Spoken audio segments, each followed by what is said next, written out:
అద్భుతమైన వీడియోలు ఖడ్గం మినిస్ట్రీ అనే ఈ ఛానల్లో బైబిల్కి సంబంధించిన ఇలాంటి లేటెస్ట్ వీడియోస్ అప్డేట్స్గా వస్తాయి. ఈ ఛానల్ని సబ్స్క్రైబ్ చేసుకుని వాళ్ళు సబ్స్క్రైబ్ చేసుకోండి, తెలియని వారికి షేర్ చేయండి.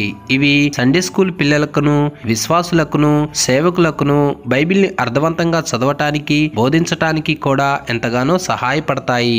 ఆల్రెడీ ఈ వీడియోలన్నీ ఈ ఛానల్లో రెఫరెన్స్తో సహా వివరంగా ఉన్నాయి. చూడండి, బైబిల్ని అర్థవంతంగా చదవండి. లూకాసు వార్త 19వ అధ్యాయము 10వ వచనం. నశించిన దానిని వెదకి రక్షించుటకు మనుష్య కుమారుడు వచ్చునని అతనితో చెప్పెను. నశించిన దానిని వెదకి రక్షించుటకు మనుష్య కుమారుడు వచ్చాడు. యేసుక్రీస్తు వారి భూమి మీదకి ఎందుకు వచ్చాడు అంటే నానా విధాలైన కారణాలు ఉన్నాయి. కారణం లేకుండా దేవుడు ఈ భూమి మీదకి రాడు. దేవుడు ఒక రీజన్ తోనే వస్తాడు. ఏ రీజన్ తో వచ్చాడు అంటే నశించిన దానిని వెదకి రక్షించుటకు వచ్చాడు ఈ భూమి మీదకి. పండగ మంచిదే, దేవుడు పుట్టాడు అంటే, రక్షకుడు పుట్టాడు అంటే మంచిదే. కానీ ఆ రక్షకుడు ఎందుకు పుట్టాడో తెలుసుకోకపోవటం, బిడ్డలకు నేర్పకపోవటం, యవనస్తులకు తెలియపరచకపోవటం, అజ్ఞానంలో పండగ చేయటం చాలా పొరపాటు, తప్పు. యేసుక్రీస్తు వారి దగ్గరికి ఒకసారి ఒక తండ్రి దెయ్యం పట్టిన కుమారుణ్ణి తీసుకుని వస్తాడు. దెయ్యం పట్టిన కుమారుణ్ణి తీసుకుని వచ్చిన తర్వాత యేసుక్రీస్తు వారికి చెబుతా ఉంటాడు ఆ దెయ్యపు లక్షణాల గురించి. చెప్పుకుంటూ ఒక మాట అంటాడు. ఏమంటాడు? మార్కు సువార్త 9వ అధ్యాయము 22వ వచనం. అది వాని నాశనము చేయవలని తరచుగా అగ్నిలోను నీళ్లలోను దెయ్యం ఎవరికైతే పడుతుందో వాళ్ళని ఏం చేస్తుంది? నాశనం చేయాలి. మూలవాక్యం ఏం చెప్పా? దెయ్యం ఏం చేస్తుంది చూసుకో. అయితే దేని ద్వారా నశింపజేస్తుంది అనేది ఇంపార్టెంట్. వాడిని నాశనం చేయటానికి ఏం వాడుతుంది దెయ్యం? అగ్నిలో పడవేస్తున్నదే. అగ్నిలో ఎందుకు పడవేస్తుందో కారణం ఉంది, రీజన్ ఉంది. దేవుని వాక్యం చాలా ఇంపార్టెంట్. ఒక్క మాటకి చాలా అర్థం ఉంది. ఒక్క మాట మనం చెప్పుకోవాలి కానీ దానిలో ఎంతో లోతుంది, దానిలో ఎంతో సముద్రం లాంటి లోతుంది. కాబట్టి అగ్నిలో ఎందుకు పడవేస్తుందో ఒక మాట నేను చెప్తా. చూడండి, సామెతల గ్రంథం 30వ అధ్యాయము 15-16 వచనము.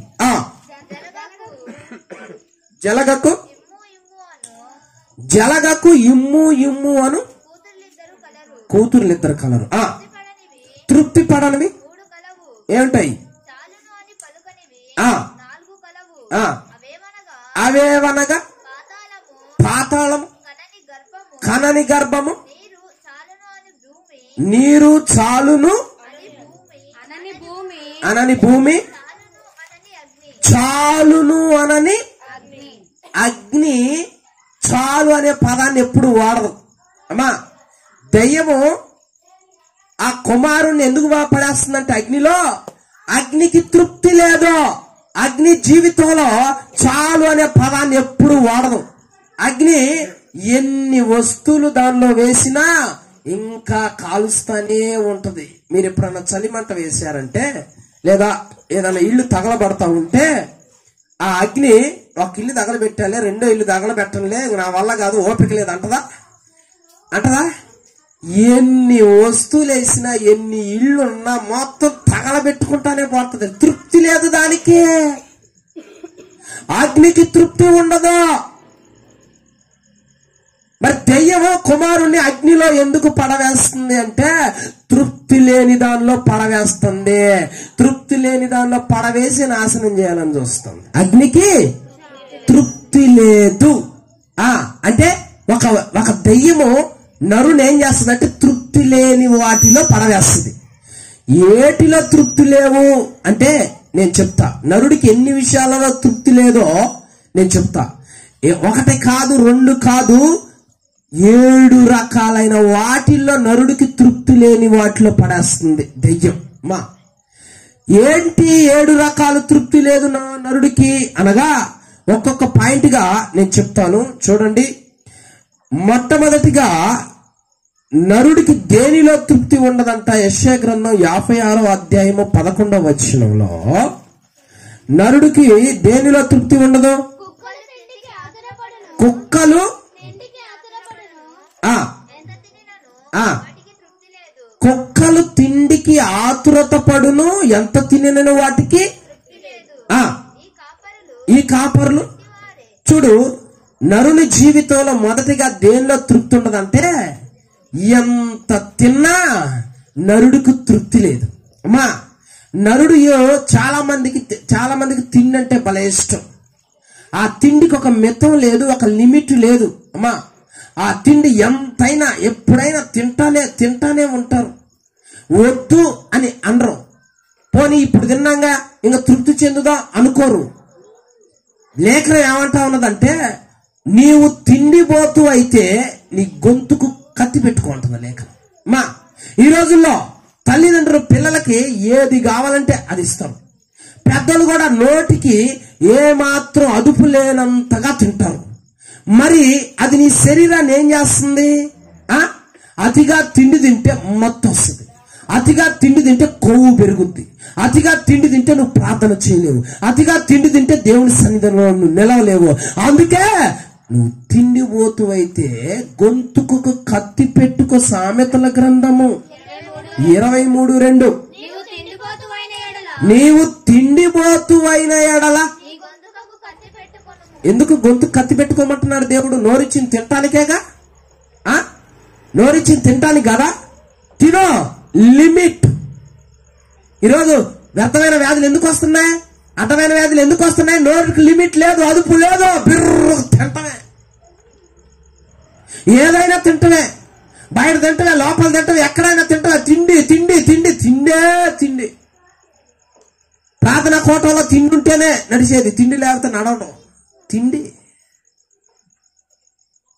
శరీరం ఏమైతుందో తెలుసా? లిమిట్ అంటుంది దేవుడు. నీకు శరీరం ఇచ్చా, అది అదుపు తప్పకూడదు. వింత వ్యాధులకి, వింత రోగాలకి ఏంటి కారణం అంటే మితిమీరిన తిండిపోతుతనము. ఆ తిండిపోతులు సోమరులు అవుతారు. ఆ తిండిపోతులు లెక్కజామం ఉండదు వాళ్ళకి. తింటాను నిద్రమాట సోమరులు అవుతారు. నీ శరీరం అదుపు తప్పేటట్టు చేస్తుంది తిండే. అందుకనే సాతాను గాడు ఏం చేస్తాడంటే, దెయ్యం తిండిలోకి దరుముద్ది, ఆ తిండిని బాగా తినిపించేటట్టు చేస్తుంది. ఇక ఆ వ్యక్తి బిర్రుగా దీన్ని ప్రార్థనలో కూర్చో నడిపింపు వస్తుందా? అస్సలు రాదు, నిద్ర వస్తుంది. నేను తెల్లారుదాం లేచి ప్రార్థన చేయాలని అనుకుంటూ అలారం మోగుతూ ఉంటది, నిద్ర మాత్రం లేగలేదు. ఎందుకంటే శరీరం తిండికి అంత బానిస అయిపోయింది. లిమిట్ అంటున్నాడు దేవుడు. సాతాను గారు చేసింది అదే. తృప్తి లేని వాటిల్లో పడేస్తున్నాడు, అలా నాశనం చేస్తానంట మనిషిని. మరి యేసయ్య భూమి మీదకి ఎందుకు వచ్చింది అనుకున్నావు? తృప్తి లేకుండా నా బిడ్డల శరీరాన్ని వాడు పాడు చేస్తుండో, తిండిలోనికి తరిమాడు. వాళ్ళకి అదే ప్రపంచం, రుచి చూడాలి, ఆ టేస్ట్ ఈ టేస్ట్ అనుకుంటా తిరుగుతా ఉన్నారు నా బిడ్డలో. నాకు మొరపెట్టడం కూడా వాళ్ళకి రావటం. ఇలా నశించిపోతున్నారు, వాళ్ళ శరీరం నాశనం అయిపోతుందని ఆ స్థితి నుంచి మనల్ని విడిపించటానికి భూమి మీదకి వచ్చినాడు ఆయన. హల్లెలూయా. రెండవదిగా దేని ద్వారా నాశనం చేస్తాడు? సామెతల గ్రంథం 27:20.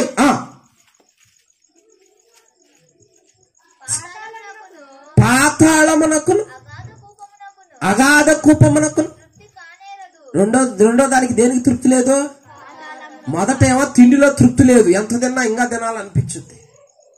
రెండవదిగా దేనికి తృప్తి లేదు? పాతాళానికి తృప్తి లేదు. ఎంతమందిని మింగిందో తెలుసా? మన తాత ముత్తాతల్ని మింగింది. అమ్మా, మన కుటుంబంలో చాలా మందిని మింగింది. ఈ శ్రీనివాస్ కాలేజీలో ఎంతమంది యవ్వనస్తులను మింగింది. ఇంకా మృంగుతానే ఉన్నది. ఇంకా చాలా అనుకోవట్లేదు అది. ఇంకా కావాలి. ఈ ఇంట్లో ఎవరున్నారు, ఆ ఇంట్లో ఎవరున్నారు, ఎవరు దొరుకుతురు అని రాత్రి పగలు నోరు తెరుచుకొని వాడు తిరుగుతా ఉన్నాడంట. తృప్తి ఉన్నట్లేదు వాడికి తృప్తి ఉన్నట్లా, మింగాలనే చూస్తా ఉన్నాడు. పాతాళానికి తృప్తి లేదు. ఇంతగా పాతాళం ఎవరిని పట్టుకుంటుందో తెలుసా? చూడు, లేఖనం ఏమంటుంది? యోబు గ్రంథం 24:19. పాతాళం ఎవరిని పట్టుకుంటుందే?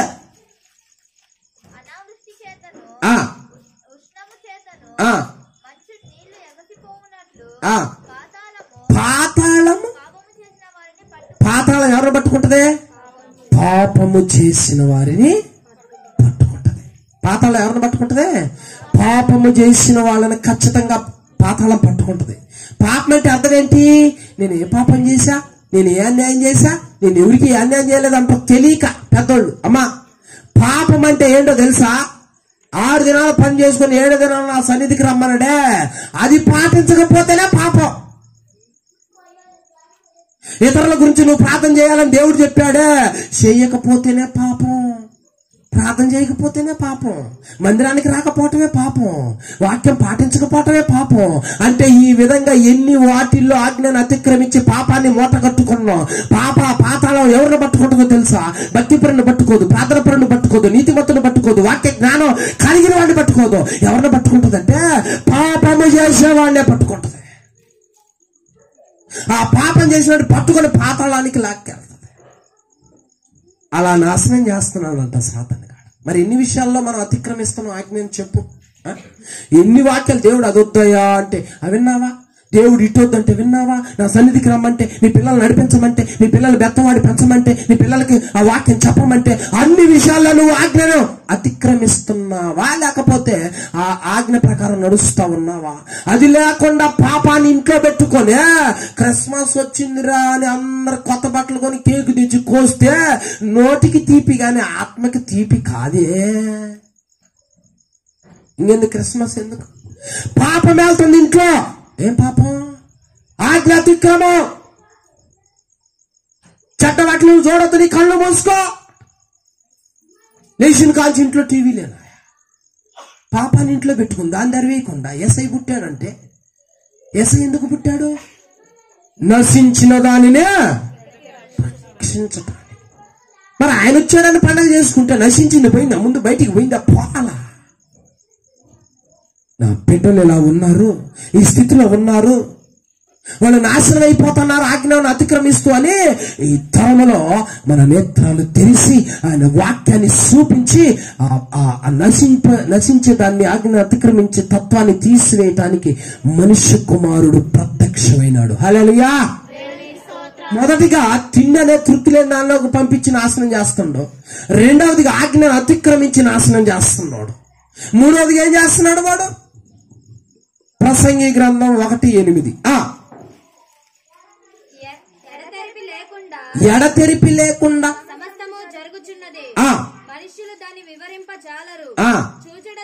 చూచుట చేత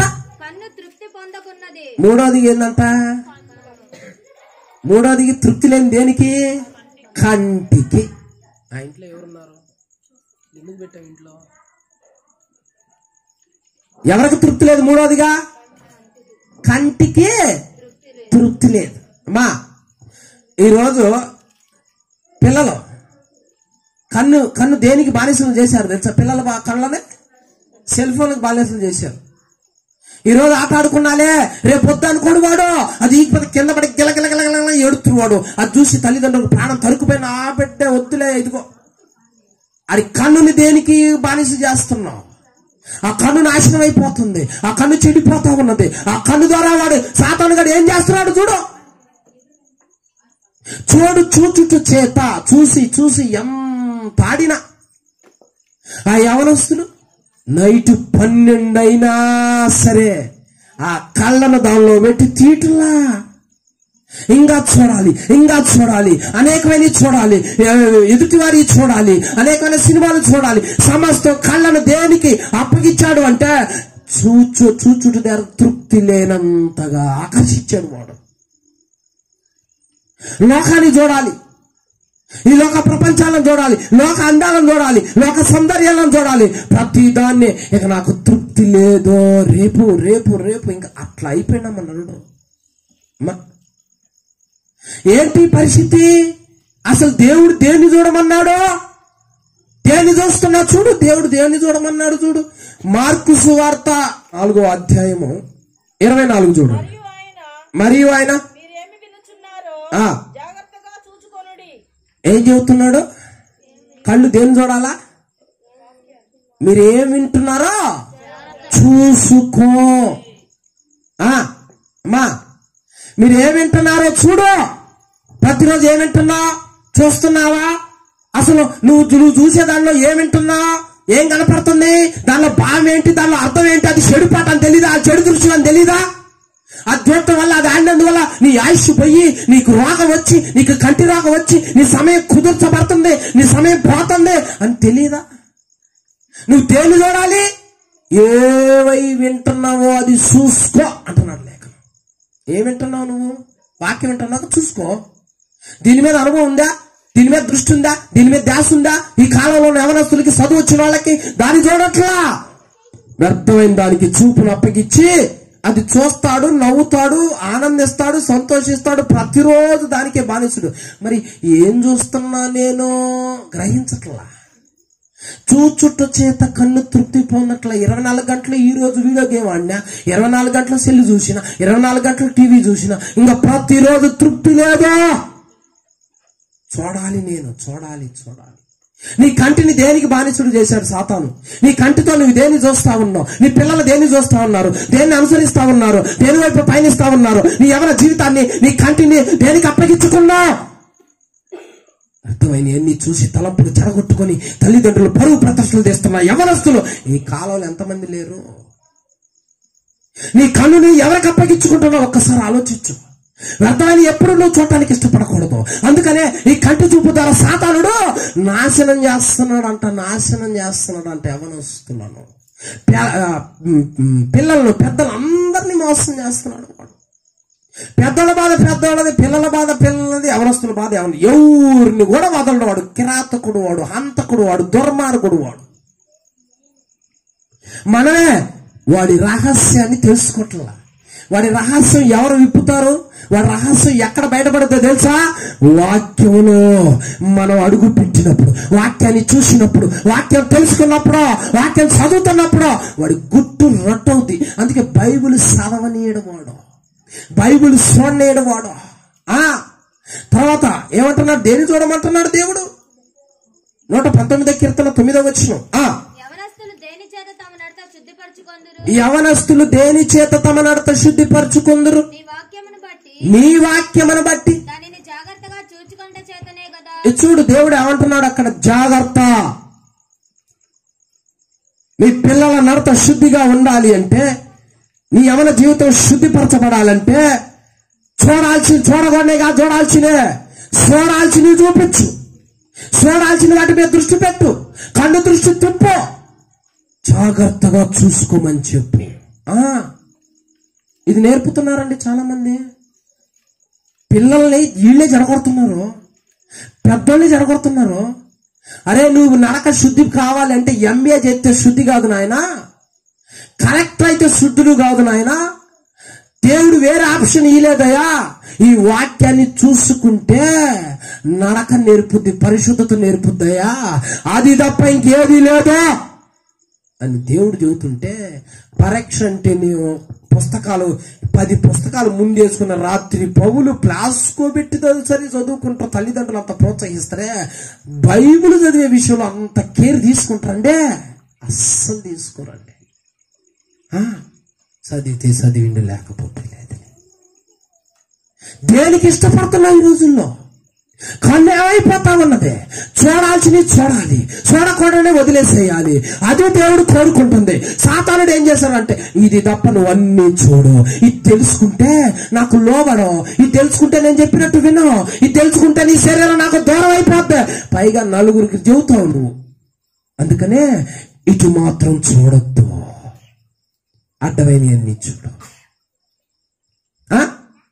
1 సంవత్సరం వచ్చేసరికి 6-7 సబ్జెక్టులు చదివి పాస్ అవుతున్న పిల్లలు అదే సంవత్సరంలో ఒక్కసారి బైబిల్ చదివిను అంటే నోరు ఎల్లబెడతారు. ఇక కుటుంబ ప్రార్థనలు అంట, మళ్ళీ కుటుంబ ప్రార్థనలు.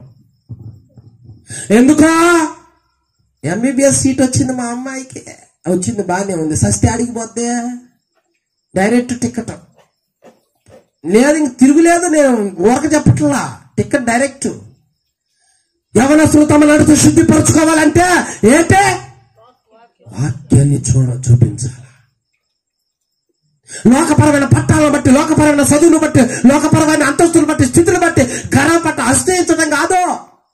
దానివల్ల నరుడు శుద్ధుడు కాడు. అది తప్పని నేను చెప్పట్లా. ఉద్యోగం వస్తే మంచిదే, ర్యాంక్ వస్తే మంచిదే.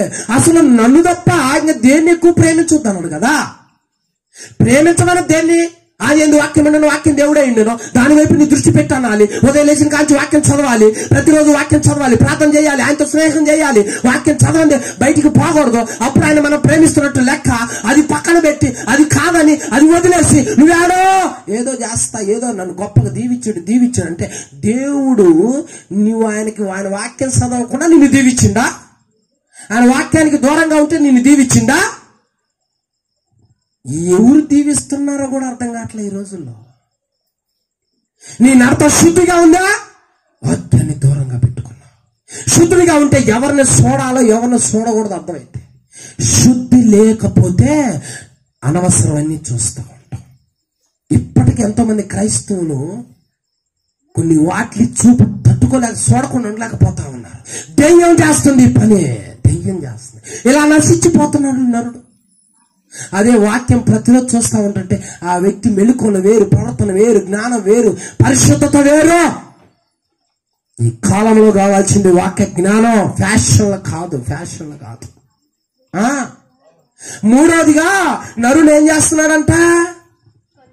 కన్ను చూడని వాటి వైపు త్రిప్పి నాశనం చేస్తాడు. మూడోదిగా వ్యర్థమైన చూపించడం ద్వారా తృప్తి లేకుండా నాశనం చేస్తున్నాడు వాడు. నాలుగోదిగా ఏం చేస్తున్నాడు చూడండి, ప్రసంగి గ్రంథం 5:10.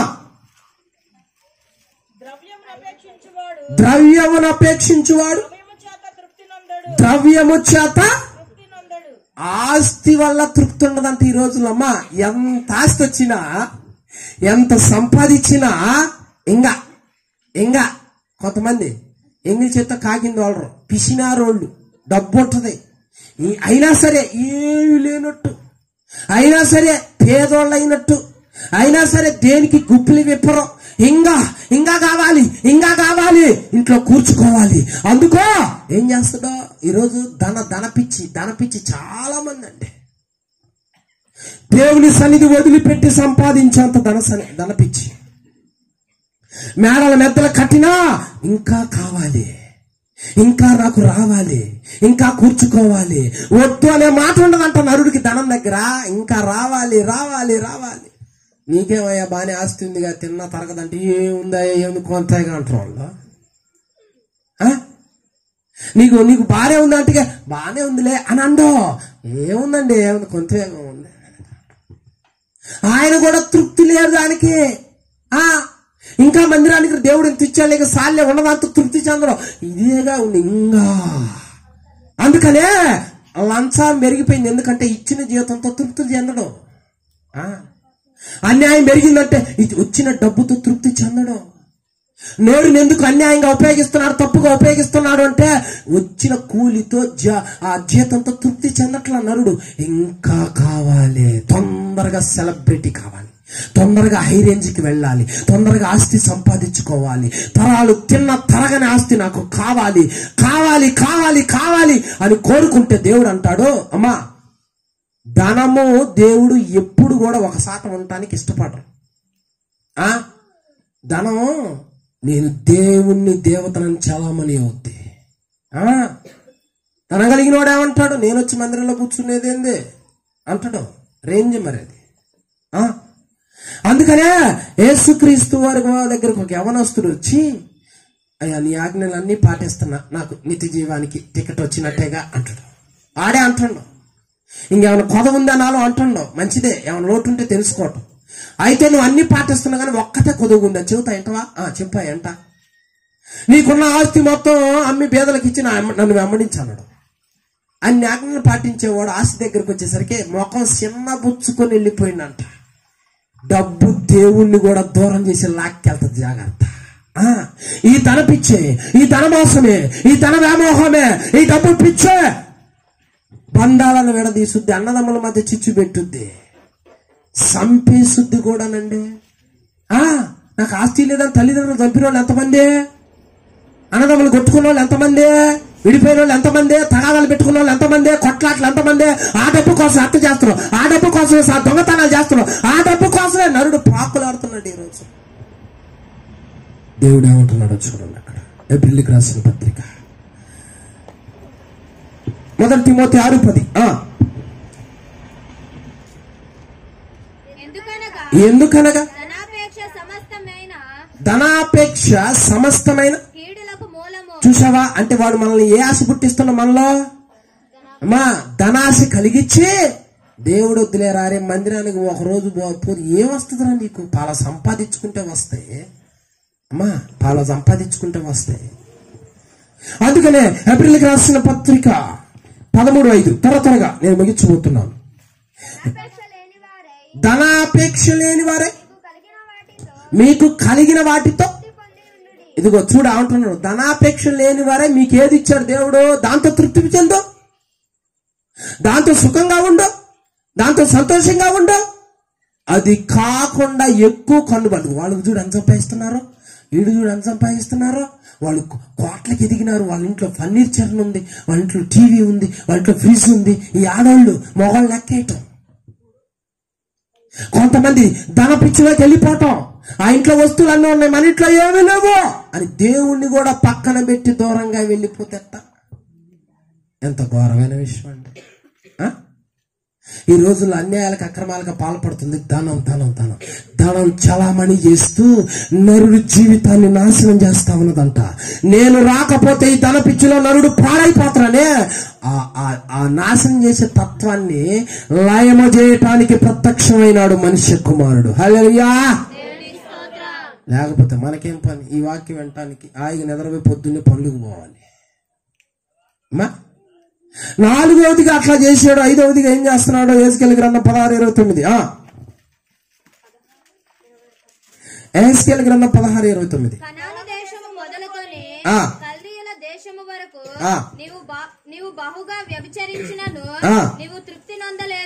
చూడు 5వది నరుడికి దేనిలో తృప్తి ఉండదా అంటే వ్యభిచారము అనగా అమ్మా వరసలు తప్పటము,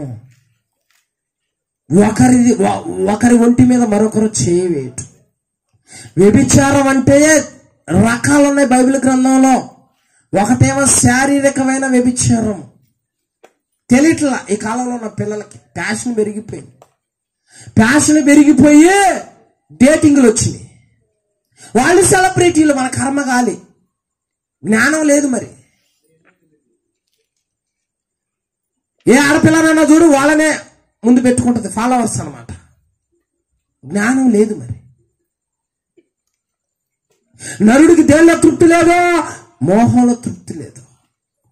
నరుడు ఏం చేస్తాడో ఆశిస్తాడు, నరుడు ఏం చేస్తాడో పడిపోతాడు, నరుడు ఏం చేస్తాడో దేనిని అనుభవించాలన్న తత్వం ఈ పక్కన స్నేహితులు కూడా ఎంకరేజ్ చేయటం అన్నమాట. అలగాల సవాసాలు పడితే అంతే ఉంటుంది, షడ్డోళ్ళ సవాసాలు పడితే అంతే ఉంటుంది. పొరుగోడు భార్య లేదు, పక్కింటోడు భార్య లేదు, ఎవరూ లేదు. ఎంత తప్పు చేసినా ఇంకా కోరిక కలుగుతుంది. శారీరక పాపం ఒకటైతే వ్యభిచారం ఇంకొక రకం ఉందంట. అక్కడ చూడు లేవియాకాండం 20:6. లేవియాకాండం 20:6. మరియు కర్ణ పిచాచి గల వారితోను సోదెగాండ్రతోను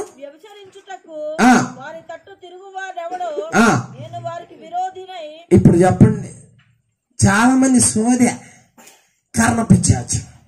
లేఖనం ఏమంటుందో తెలుసా? దాన్ని నువ్వు వ్యభిచరించావు అంటుంది. మా ఎవరైనా ఊరకి ఇంటికి వచ్చి సోది చెబుతాం సోది అంటే నిజంగానే సోది చెప్పుద్దేమో అని నిజంగానే సోది అంటుంది. కర్ణ పిచాచం అంటే తెలుసా? నీ జాతకాలు చూపించటం, నీ వాస్తులు చూపించటం, నీ చిలక దోషం చెప్పించటం. ఏంది కర్ణ పిచాచం తెలుసా నీకో? దాని ఎంత పాపంతో పోలుస్తుందో తెలుసా లేఖనం? వీడారు నరుడు అన్ని పట్టింపులే. చచ్చిపోయిన తల పెట్టడం కూడా పట్టింపులే. దాన్ని కూడా సిద్ధాంతి కావాలి. మరి ఇంకేం చేస్తాం? మా ఎక్కడి నుంచి పుట్టా మళ్ళీ నెత్తి మీద పడితే ఇంకేం చేయాలా? మధ్యట్టుగా బంగారం పట్టుకోవాలా? ఏం భయం, చచ్చిపోతామని. ఏం చేస్తాం? బల్లి మీద మన ప్రాణం పెట్టింది దేవుడు. ఇంకంతే మన దృష్టిలో, అంతేగా. బల్లి శాస్త్రం పుస్తకంది. బల్లి ఎక్కడ పడ్డదే? నెండెత్తి మీద పడితే ఒకటి, ఈ చేతి మీద పడితే ఒకటి. ఈ ఇది ఎవరు చెప్పారు నీకు? అది నువ్వు అనుసరిస్తే వ్యభిచరించినంత పాపం అంట. లేఖనాన్ని పాటించు, లేఖనాన్ని చెప్పు, లేఖనాన్ని చదువు, లేఖనాన్ని నూరిపోసుకో నీకు, నీ కుటుంబానికి. అప్పుడు ఏది మంచో ఏది చెడో నీకు అన్ని అర్థమవుతాయి. దేవుడు ఒకటే అంటాడు, ఆకాశం ముందు అక్కబడే చిహ్నాలకు భయపడవద్దు, జనముల ఆచారములు వ్యర్థములో ఏది నిన్ను తాకలేదు, ఏది నిన్ను ముట్టలేదు. నేను ఎవరిని? శక్తిమంతుణ్ణి, బలాఢ్యుణ్ణి, ప్రభావం కలిగిన వాడిని, నన్ను నమ్ముకున్న బిడ్డని ఏది తాకలేదు. అన్నిటికి మీద ఆధిపత్యాన్ని, బలాన్ని, పెత్తనాన్ని, అధికారాన్ని నేను నీకిచ్చానని దేవుడు మనకు చెబుతా ఉంటుంటే బల్లి దగ్గరే భక్తి తేలిపోయింది. బల్లి దగ్గరే. ఈనాటికి కూడా ఎంతో మంది వీటిని అనుసరిస్తున్నారో తెలుసా? నీ ఇంటికి బోర్దక మడక ఎందుకు, ఇంటికి దిష్టి బొమ్మ ఎందుకు, ఎవరు చెప్పారు? ఇదే కర్ణ పిశాచ లక్షణాలు, అవి శోధ లక్షణాలు. అవి మానవుడు శారీరకంగా ఒక వ్యభిచారం చేస్తుంటే వీటి ద్వారా ఇంకొక వ్యభిచారం. ఇంత పాపం అది. తెలీదమ్మా, మరి తెలీదు.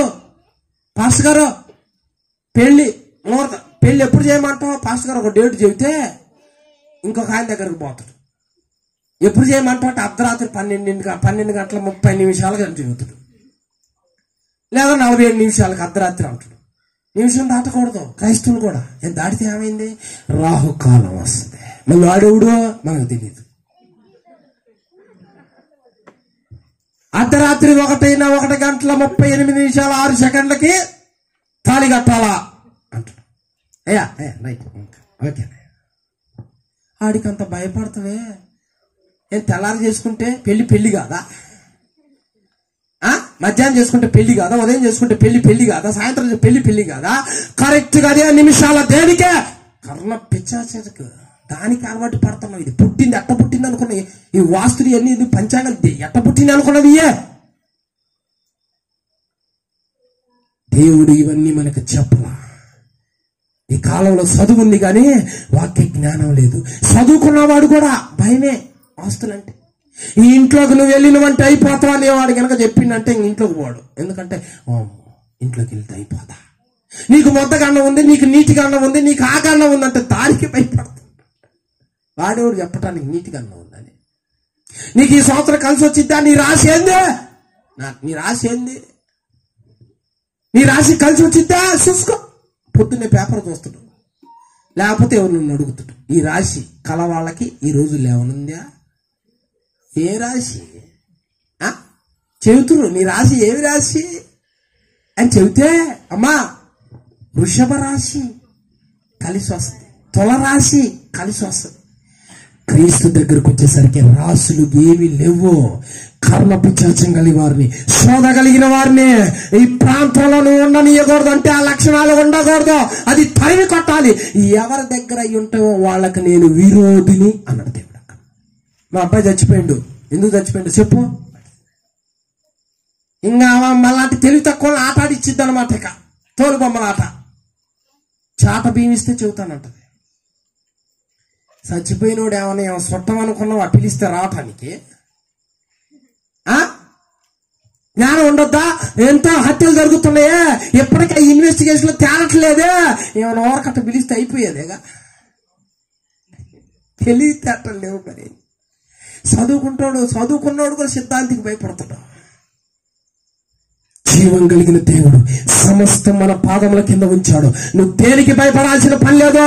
అందుకనే నరుడు దీనికి బానిస అయిపోయినాడు. నరుడు దీనికి అన్యాయం అయిపోయినాడు.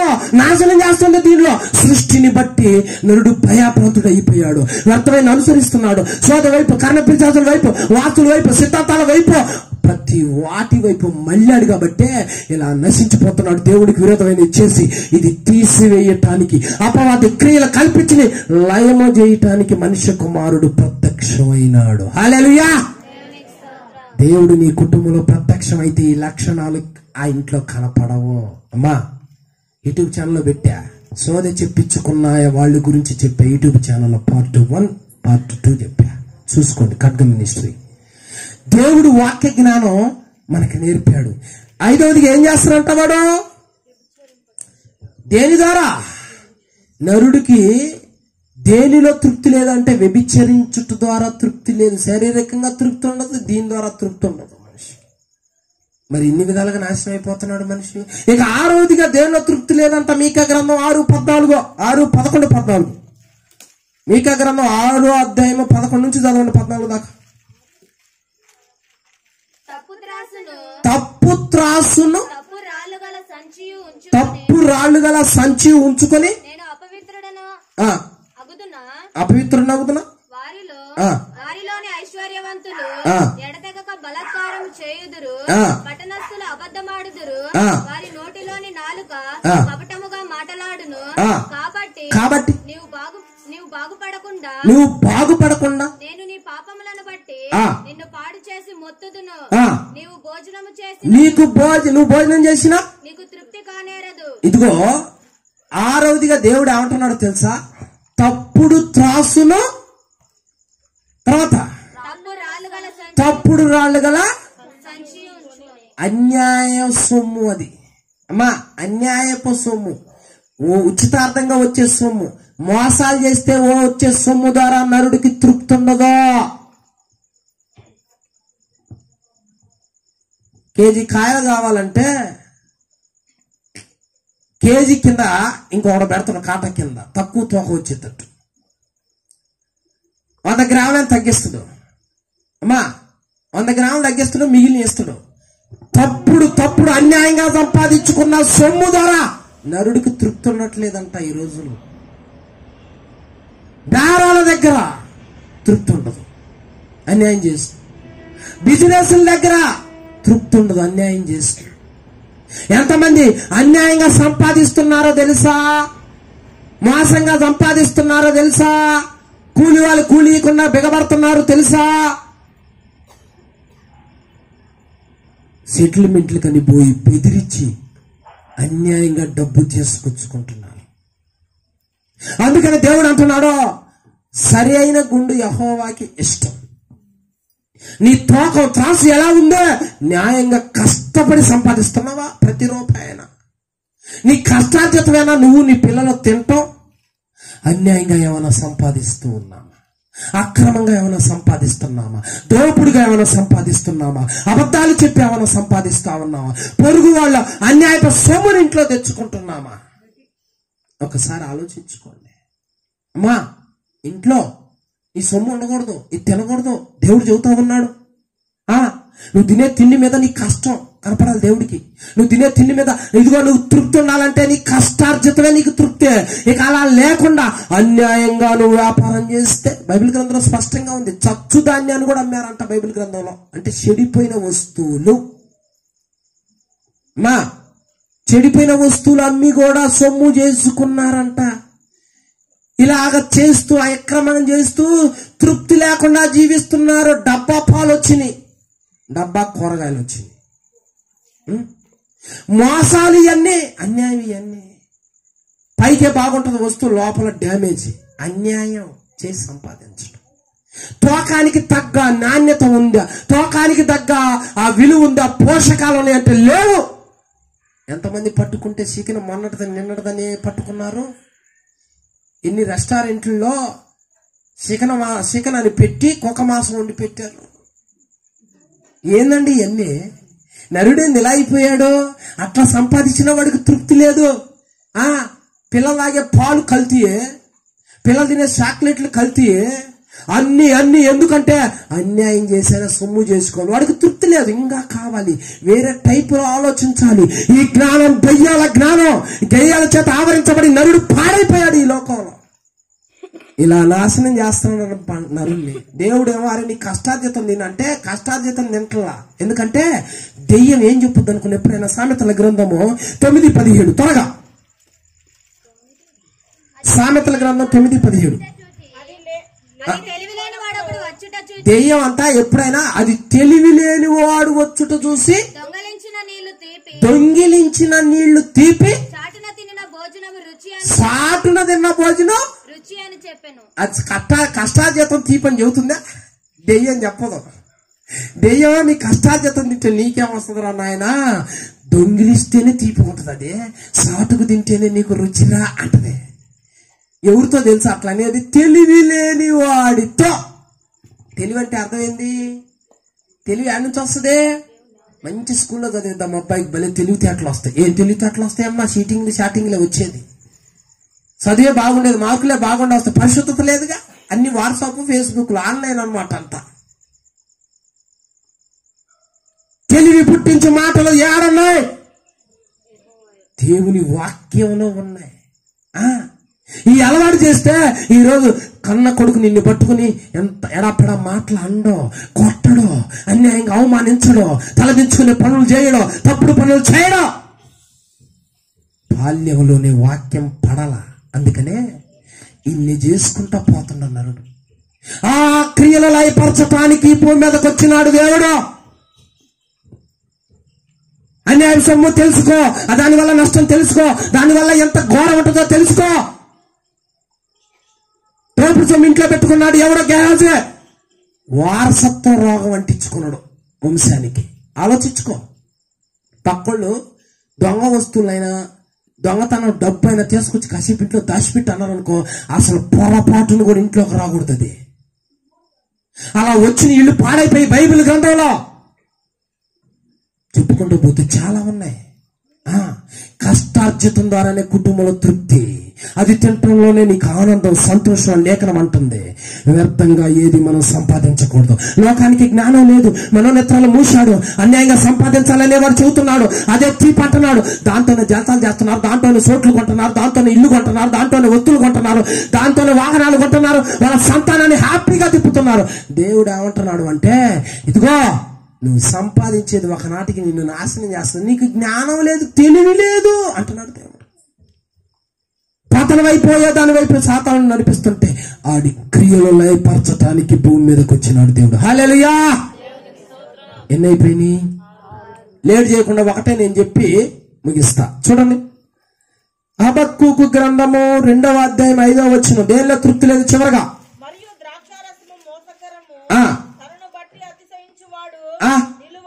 తనను బట్టి అతిశయించువాడు అటివాడు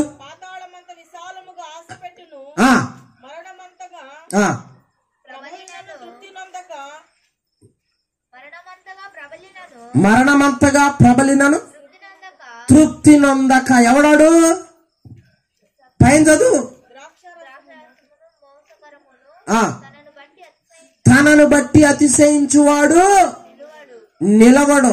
తనని బట్టి అతిశయించేవాడికి తృప్తి లేదు. ఈ రోజుల్లో లోకాన్ని ఏలుతుంది ఏందో తెలుసా? 7వదిగా గర్వం, గర్వం, గర్వం, గర్వం. ఎలాంటి గర్వం అనుకున్నా? మేము డబ్బున్న వాళ్ళం, మేము అందగాళ్ళం, మేము చదువు ఉంది, మా నాన్న ఎంప్లాయ్, మేము జాబర్లం, మేము తగ్గం, మేము వస్తే విలువీయాలి, మేము వస్తే కుర్చీయాలి, మేము వస్తే పాతేయాలి, మేము వస్తే పొగడాలి. గర్వం.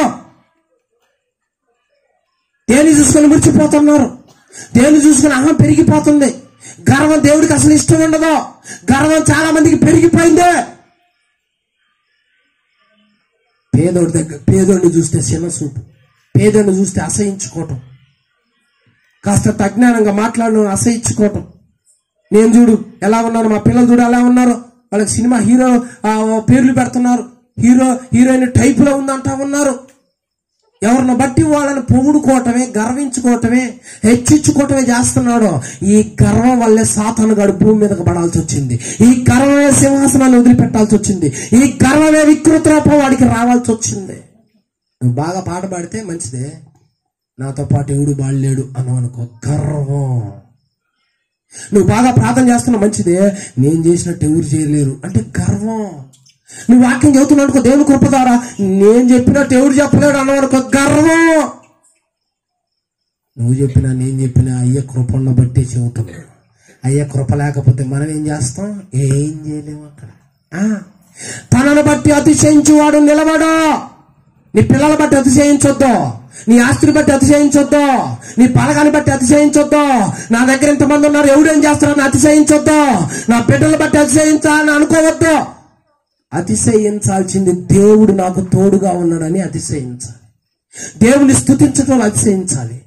అపవిత్రత రాకుండా ఉండే దానిలో అతిశయించాలి. అంతేకాని మనల్ని చూసుకుని అతిశయించకూడదు ఎప్పుడు కూడా.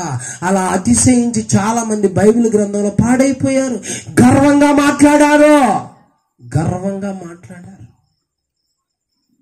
అలంకరించుకుంటే, కొత్త బట్టలు కొనుక్కుంటే గర్వం పెరిగిపోద్దా? ఇంకంటనే ఆలోచించు మా దేని విషయంలో నువ్వు గర్వపడుతున్నావు? లేఖనం ఏమంటుంది చూడు.